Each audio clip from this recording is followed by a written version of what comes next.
श्री आदिवाराहि स्तोत्रम्।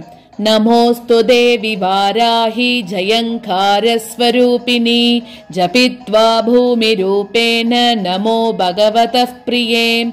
जयक्रोडास्तु वाराहि देवी त्वां च नमाम्यहम्।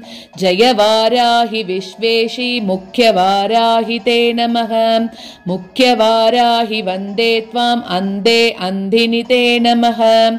सर्वदुष्टप्रदुष्टानां वाक्स्तम्भनकरी नमः। नमस्तम्भिनि स्तम्भे त्वां जृम्भे जृम्भिणि ते नमः। रुन्दे रुन्दिनि वन्दे त्वां नमो देवी तु मोहिनी। स्वभक्तानां हि सर्वेषां सर्वकामप्रदे नमः।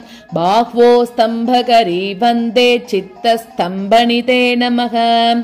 चक्षुस्तम्भिनि त्वां मुख्यस्तम्भिनि ते नमो नमः। जगत्स्तम्भिनि वन्दे त्वां जिह्वस्तम्भनकारिणी। स्तम्भनं कुरु शत्रूणां कुरु मे शत्रुनाशनम्। शीघ्रं वश्यं च कुरुते योग्नौ वाचात्मिके नमः। चतुष्टयरूपे त्वां शरणं सर्वदा भजे। होमात्मके फट् रूपेण जय आध्यानने शिवे। देहि मे सकलान् कामान् वाराहि जगदीश्वरी।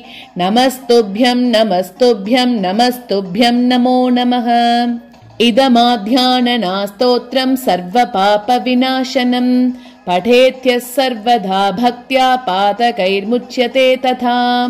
लभन्ते शत्रवो नाशं दुःखरोगापमृत्यवः। महदायुष्यमाप्नोति अलक्ष्मीर्नाशमाप्नुयात्। इति श्री आदिवाराहि स्तोत्रम्।